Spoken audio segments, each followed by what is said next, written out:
Hello guys, I'm Futureal. I stream 5 days a week over on twitch.tv/Futureal, and this is yet another video from the Diablo 2 Resurrected 2.4 PTR servers.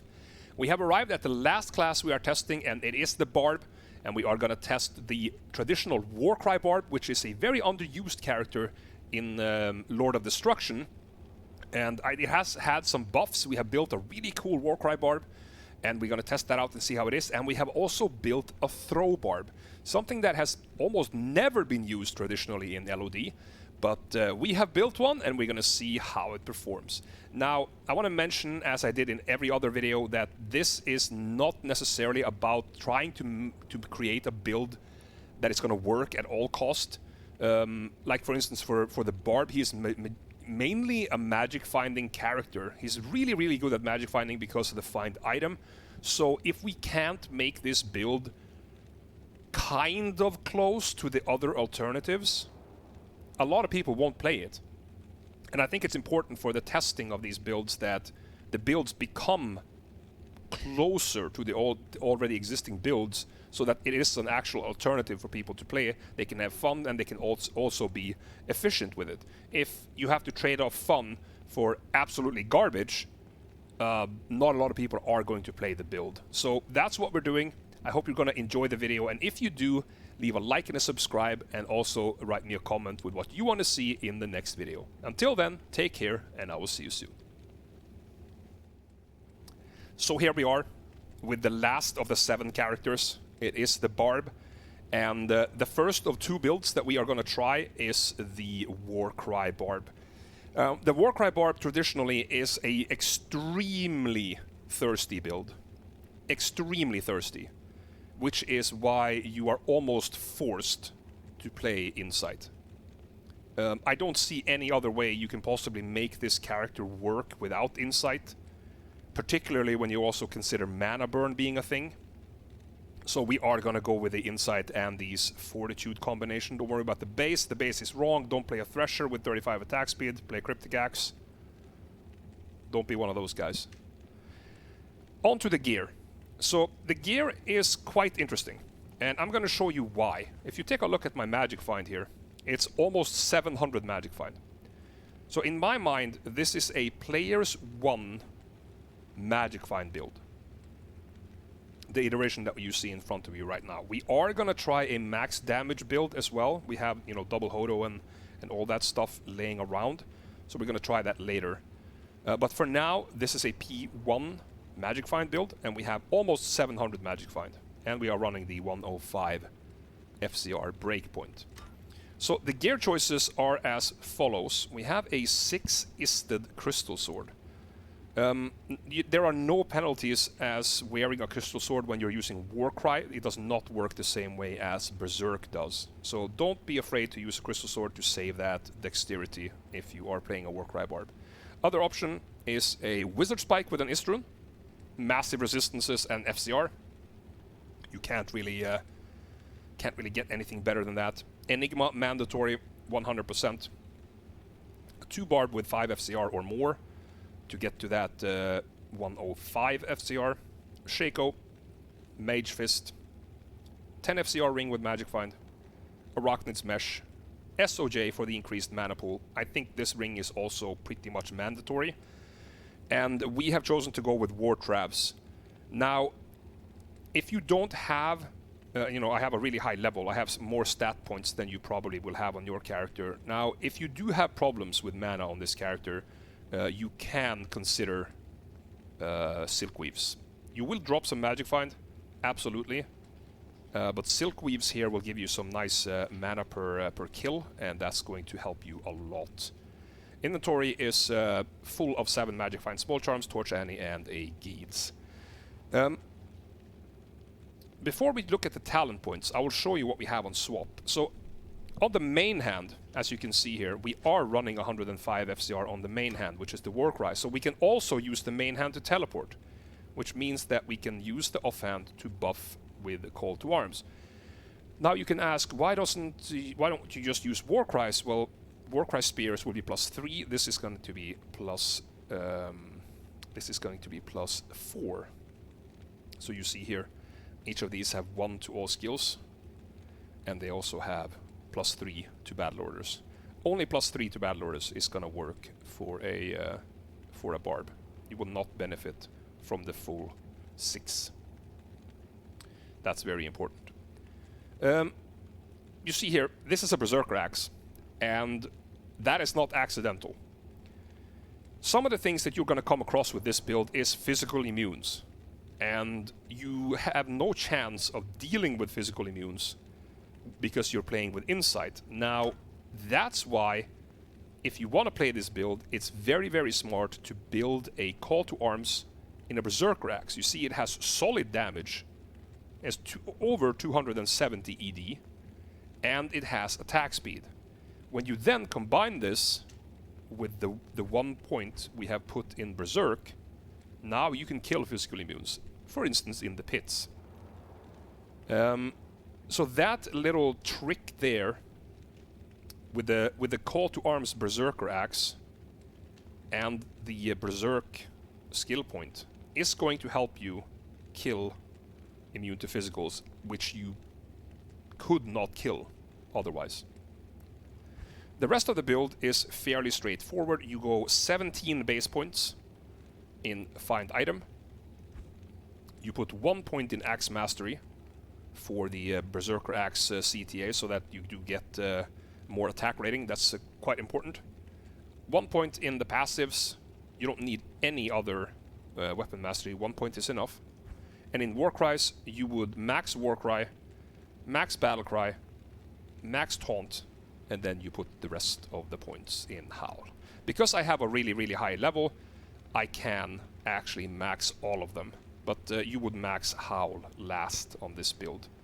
And I think it also is important that you have these 17 points. Like, 17 points isn't necessarily true for what you are going to have in your gear if you are on the way to this build, because it is dependent on how much plus skills you have. So you might need to put in 18, you might need to put in 19 or even 20, or you can only put in 16 if you're playing a little bit different gear. If you have a 3 to barb over here, for instance, with Magic Find. So the most important part is that you reach that 55% find item. That's the one you're supposed to have. So we're going to test this in 3 areas. We're going to do cows, which I think he's going to struggle quite a bit. We're going to do pits, which I think he's going to be very, very good. And we are also going to do Trav, which is the best rune farming area in the game. So if you can do Trav, then you can do Trav find item and have a really good time over there. And then we're going to do a quick test on players 3 afterwards. So let's just go. So make sure that you are on the right weapons when you buff here. That's a really, really big increase in your life and mana pool if you make sure that you are not on the Wizard Spike Crystal Sword when you are buffing. Notice that we have 3,500 life. That is what I think is the sweet spot for this character. And when you have that, I just put every other point in energy when you have enough strength to wear your gear, which means we have just over 1,000 mana. So let's take a look at how this character is gonna do. So you can see these cows, they have a really, really high health. It's absolutely doable to kill this with a Warcry board, but it's not efficient. And keep also in mind that we are on players 1 now. Even with mana after kill here, because these guys are so healthy, our mana pool is really, really struggling. So if we jump into a big pack, it does take quite a while to get this down. Battlecry doesn't do anything with Rara. Battlecry is PD2. Battlecry in LOD does not give damage, it just reduces the damage they do to you.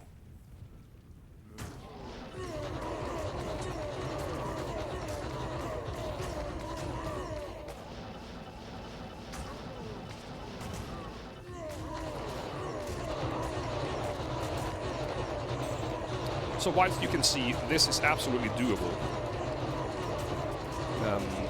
I would in general not recommend a Warcry Barb in the cow level. They just have too much health, and it's you don't really benefit from what this character is really good at. So while it's doable, you can do it if you have a beef fetish. I would normally not suggest farming the cow level on this character. So let's do a rebuff, and let's do a pit run, and we will see if it does any better there. So we have explored this map before. So remember to use find item on the bosses. I'm not going to be bothered with that duel if that triggers you. Good.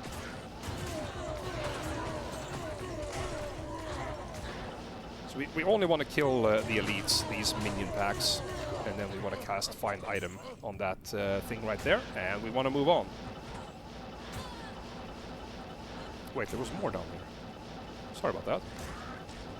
These demon kin nests are usually not that great, because they're not elites. Kill the elite. Oh, there was one more. Sorry about that. Kill the elite, find item, move on. That was another elite. Champions, actually. So as you can see here, this build is just fine. Just fine down here. The amount of mana we have is pretty good. It's pretty sustainable at a high mana count. So unless you get mana burn,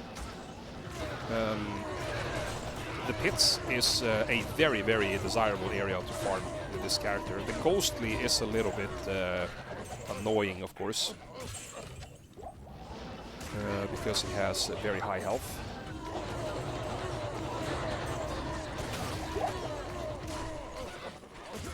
Almost got a Executioner's Justice there. So that was the run. It's a pretty quick run. The only thing that I would say to you is that you have to get used to being mana burned, and you have to get that. You have to get the muscle memory in place for when you meet physical immunes to swap to your swap and use Berserk to slap them down. That is important, because on average you're gonna get obviously like between 7 and 8 boss packs every run, and if there is one boss pack you don't kill, you lose 12.5% of your efficiency on average. That is a lot. 12.5%. That is a lot. And those immune to physical monsters, they are gonna keep occurring. So just get it, like, it's going to be slow at first, but when you're Warcrying, just make sure that, oh, that's immune to physical, swap to Call to Arms, Berserk, slap it down, swap back, switch to find item, Hork, teleport, move on. Just do it slow at first, just to get the rotation into your hands, so that your fingers remember what to do, and then the next time it goes a little bit smoother, and all of a sudden you're farming like a crazy person. So that was the cows and the pits. Now let's jump over to Travincal and do a quick run in Trav as well. Same kind of deal. Buff up, swap back. We have some fanaticism going on here. Try to position yourself so you stun as many of these as possible at the same time. If you can't hit them all, that is kind of okay, but try your best to position yourself so you can stun all of them.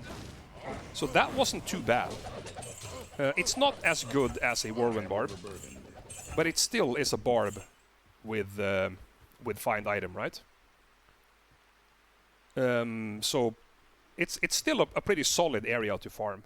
And another thing that's really cool with this build is that being the way that Warcry works, when you incapacitate your enemies, your mercenary is a lot more safe as well. So you are very unlikely to lose your mercenary when you are playing this build.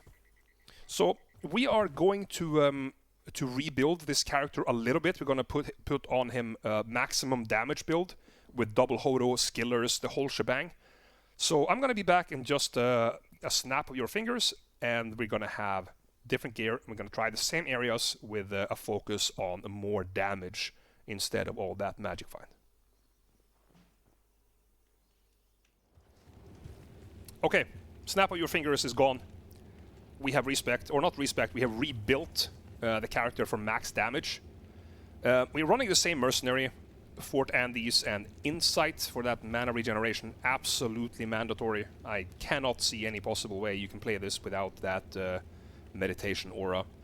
We have the same on swap with the call to arms in a Berserker Axe on your main hand, and then other call to arms to get +8 skills to battle orders, and also to be able to kill physical immunes combined with the 1 point in Berserk that we are playing.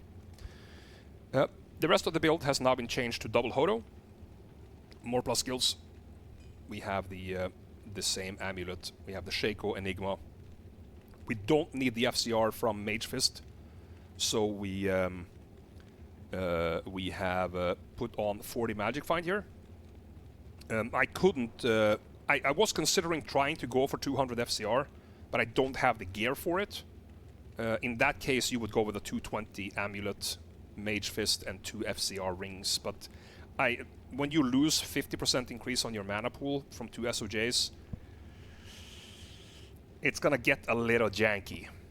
So proceed with caution if you want to make 200 FCR Warcry Barb. It could be viable, particularly in groups, but we have to see how that performs. And we have 7 skillers, 1 Geeds, 1 Annihilus, 1 Torch, and we have some random 7 MF small charms. So let's go, and we put this on players 3. Let's emulate what they say split farming, which is basically 3 friends or somebody with 3 accounts, or 1 dummy account and 1 friend. Magic finding in the same game to have the increased benefits of players 3. Now, if you remember, players 1 cows with the magic find gear wasn't impressive. I think that again, even if we do have more damage now, we also have a 150% health on the cows. I think it's going to be very rough in the cow level, but let's give it a whirl before we go to the pits, and let's see what this character can do, if it's even worth increasing the player count when you are playing a Warcry Barb at all. So here goes nothing. Cow level. Make sure you are on the right weapon choice when you buff. So this gives 4 because of the 1 to all skills and 3 to battle orders, and the same goes for this one. So that's 8. The Hodos would be 6. Also cast Shout, of course, to increase your defense. So here we go. Let's see what we can do. Oh, that's a lot of beef. So we quickly get surrounded and take a look at our mana pool. It's absolutely murder, even with continue. I have clicked 4 mana potions now. 4. And it still doesn't regenerate faster than you spend. And this is because of the absolute ridiculous cost of Warcry. Yeah. And this is the problem. This is a problem that we had with the Nova Sorceress. Exactly the same problem. The mana cost is not proportional to the damage of the spell.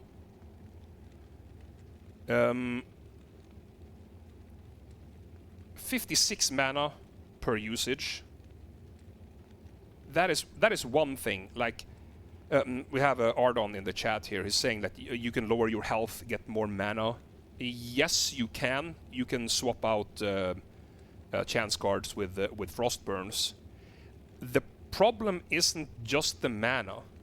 The problem is also that the damage is too low. Like, okay, imagine I had 10,000 mana, right? I would still have taken 30 seconds to kill that pack.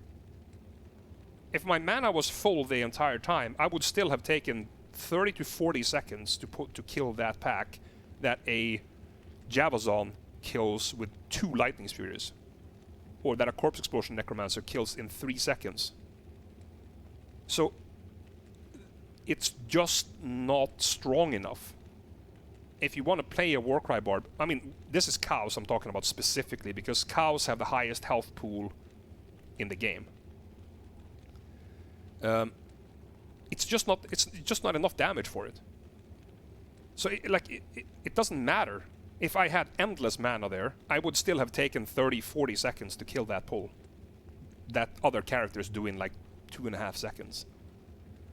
So for me, that's a thumbs down for players 3 in the cow level. Let's move on to the pits and see if we can make a dent on that dungeon. We're still on players 3. We are still emulating split farming here.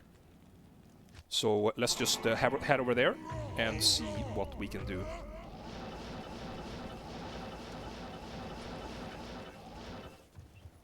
If I can hit the dungeon, that would be absolutely amazing.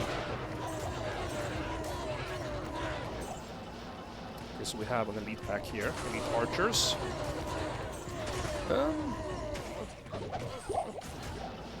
That wasn't too bad.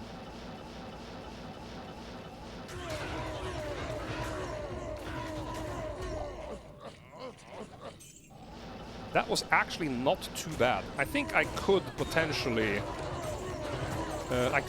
come to the conclusion here that if you do play a Warcry Barb, you can indeed farm pits on players 3 with your friends, and you will still do okay. It is quite rough on your mana pool still. If you do, you know, you grab a superior here and there, make sure that you are regenerating some mana while looking at the loot. It looks like if you don't get mana burned, you can probably get through this map with 1 or 2 usages of a mana potion, which is not too bad.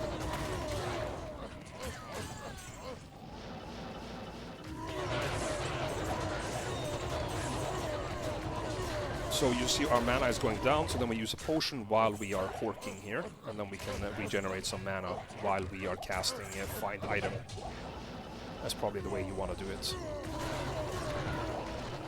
So yeah, actually, I would say, surprisingly, I would say that the Warcry Barb is probably suitable for farming pits on players 3 if you have an inventory of Warcry skillers. I think that is a solid way. Alright, Travincal. And we're gonna do players 3, of course, like the 2 other areas. Buffed up with Shout as well.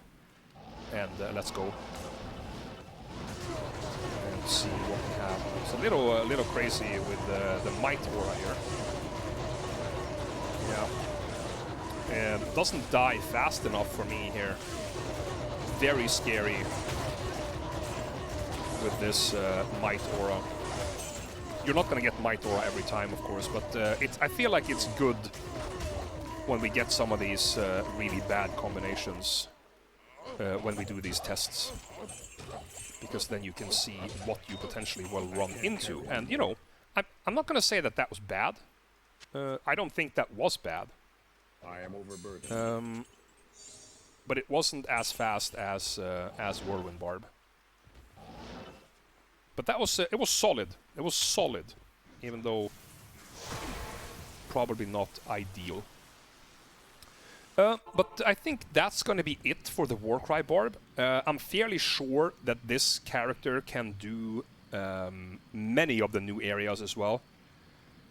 Preferably Stony Tombs, Arachnid's Lair.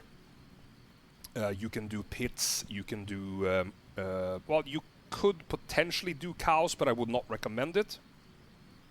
And also Travincal.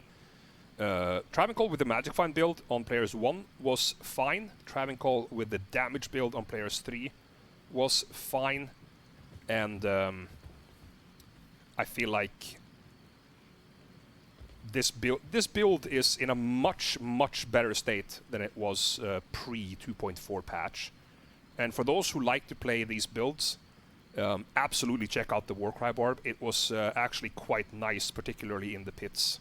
So if you enjoy it, by all means, check out this build. We'll recommend it. Very nice build.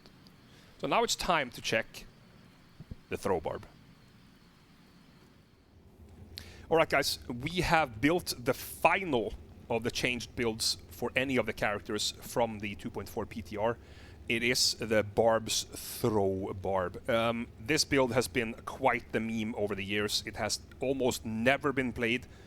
I have seen it maybe used in some sort of like PvP situation where they have like enormous crafted weapons that literally one-shot people if they manage to hit.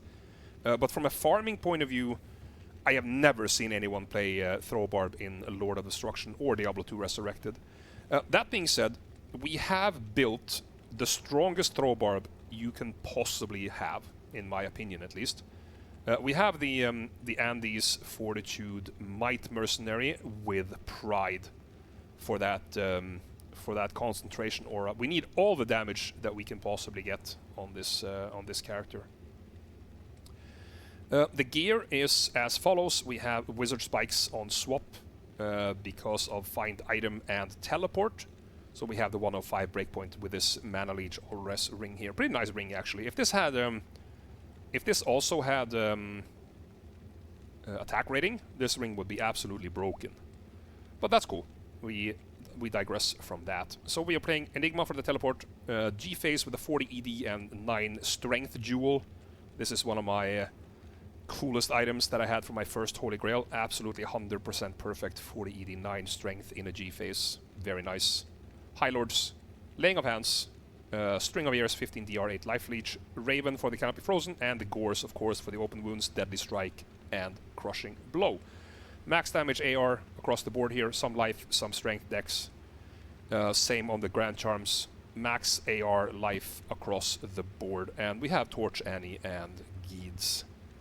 The build is as follows. Max Throw Mastery, 1 point in each of the passive skills. For Warcries, we have gone 19 base points for Find Item. That's going to bring you exactly to 54% when I put on Battle Command. Max Battle Orders, 1 Battle Command. And we have maxed Double Throw and Double Swing. There is a method of playing this build which puts 1 point in Frenzy. And you use Frenzy as you would do a Frenzy Double Swing build, where you use Frenzy first to speed yourself up, and then you swap to Double Throw to increase your attack speed. Now, I could do that. I have done it before. I have played Throw Barb on Project Diablo 2, which is a pretty good character from the last season. But for the purposes of this video, I think that that's a advanced play. If you want to do that, by all means. But if you are new to the build, you probably want to use Double Throw straight up before you want to try something like that. And we are going to show how that is going to feel.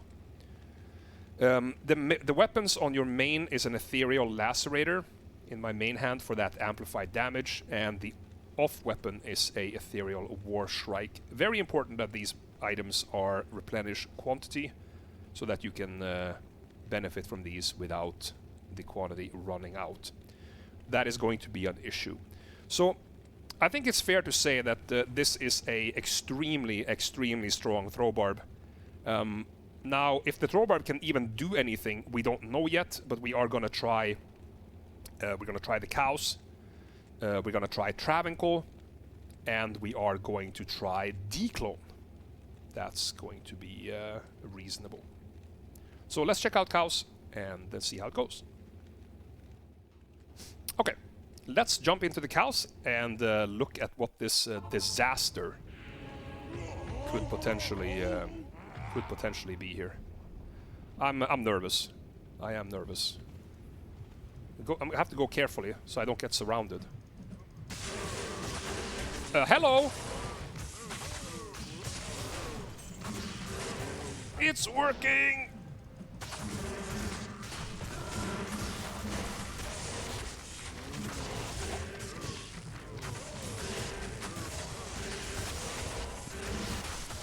I mean, is this amazing? No. But it's amazing. Is this the best thing I've ever played in my life? No, it's not. But this is the best thing I've ever played in my life.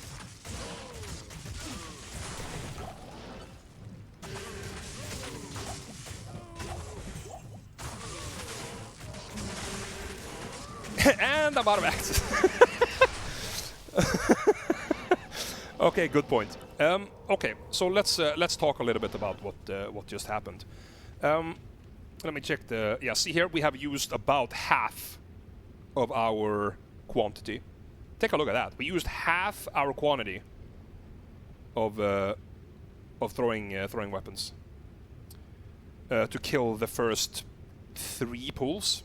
Yeah, 3 packs, and our quantity was cut in half. It's clear to me that this character can definitely do some physical damage.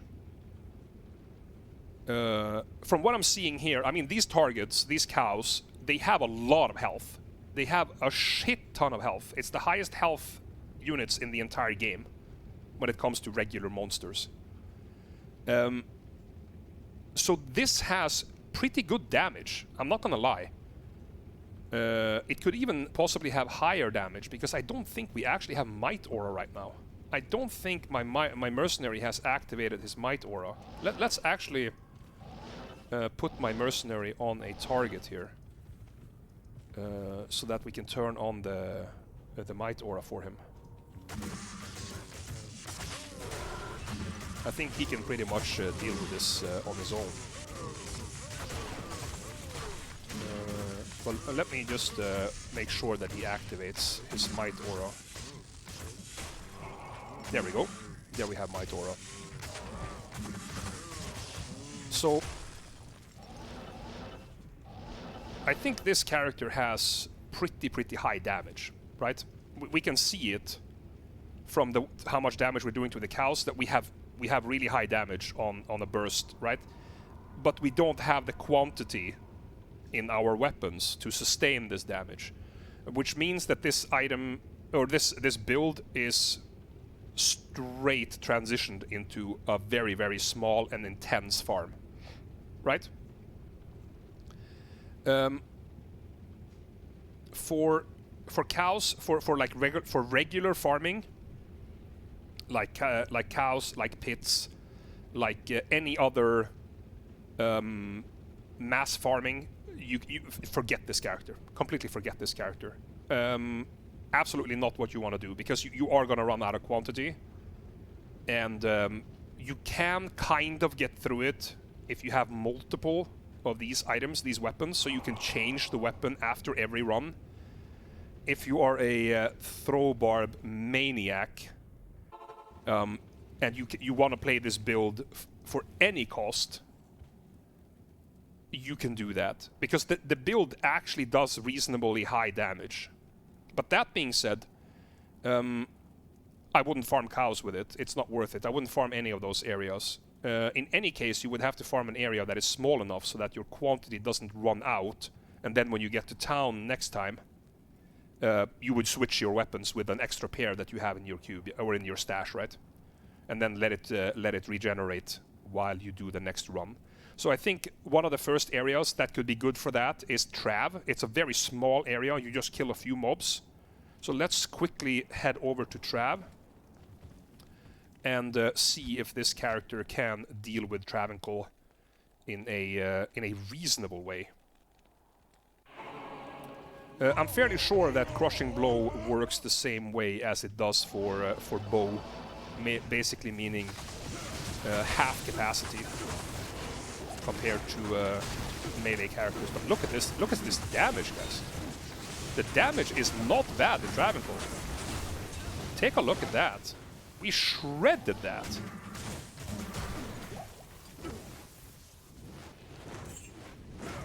I mean, that's not bad though. I have to say, that could be a very nice Trav farmer. I can't carry anymore. Very nice. And then you have, of course, the 27 points in find item. the game does not refresh quantity. You would have to have multiple ethereal lacerators and multiple war strikes. So you have, maybe if you have 2 of each, you would keep 1 set in your cube or in your stash, and then you would do trav runs until you almost run out of quantity. On the next game, you swap to the ones with full, put these in the cube, let them regenerate, and you could actually farm trav with this. I'm quite surprised that this did as well as it did in trav. That is pretty cool. That is pretty cool. I see chaos as an absolute waste of time, I have to say. Okay, guys. Afternoon. It is time. It is time to test the Dclone. Can we do Dclone on this build? We don't have a lot of open wounds. We only have open wounds on the Gore Riders. However, we do have pretty reasonable damage. So we're hoping that we would be able to go on this character and be able to take down Dclone. But we have to see. The quantity is a big issue here. We have 140.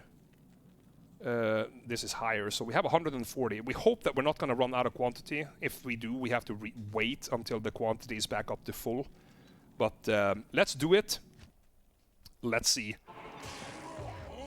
if this build could ever do Dclone. I can't. He says he can't. Okay. Oh boy.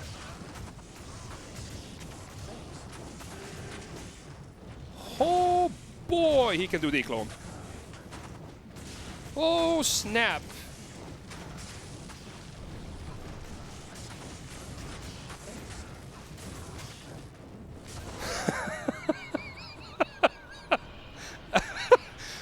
Okay, so how much did we spend? We spent about 40 quantity.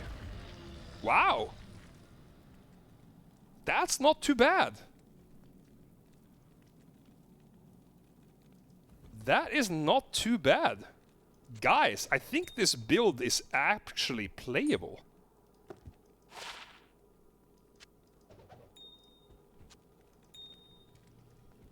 I think this build is actually playable.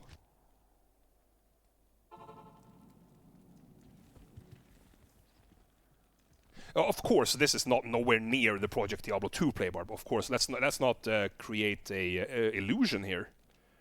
We also had literally. Okay, let me bring up a couple of points that the guys have been talking about. Not all of it is going to be in the video because it's like very back and forth discussion going on all the time. But I think there is two main points that have come out of the discussion that we have had, and the most important one is, I think, this one over here. This Frenzy, I think if you want to play this build, I think putting 1 point in Frenzy, opening up with Frenzy, then you swap to double throw to have that extra attack speed is absolutely correct. With more attack speed, this character turns into a machine gun. We just did the Dclone, as you saw. For Dclone, I would probably go String of Ears. You don't need any Pierce for Dclone, of course, because he's one target. But if you're farming something like Travincal or Pindle, you could consider picking up Razor Tail here, because Throw does pierce. You can see it here on the talent. We have 49% chance to pierce. With 33 more on Razor Tail, that would be up to 82%, which is pretty good. And that would fit really well in Trav and potentially on Pindle Skin. Final thoughts on this character. Not suitable for traditional farming at all. Pretty bad for traditional farming. Shouldn't be doing pits. He's just going to run out of quantity. shouldn't be doing cows, gonna run out of quantity. Like every other area, he's gonna run out of quantity. What you want to do with this character is short, intense farms, like Travincal, very strong in Trav. Pindleskin, very strong there. You can potentially do some smaller dungeons, like for instance, Arachnid's Lair or Stony Tombs, where you rely more on your mercenary. But for me, if I were to make this character for the hell of how cool it is to have this character, for me it would be a Trav, Pindle, Dclone farmer. That's what he would do. And I would make sure that I could have one extra set of Lacerator and Warshrike in my inventory. I think that's how you should play this character. Final thoughts? Not really much to say. If you do like to play this awesome build, even though it's not that strong, check out those 3 areas. I think that's going to be very, very cool.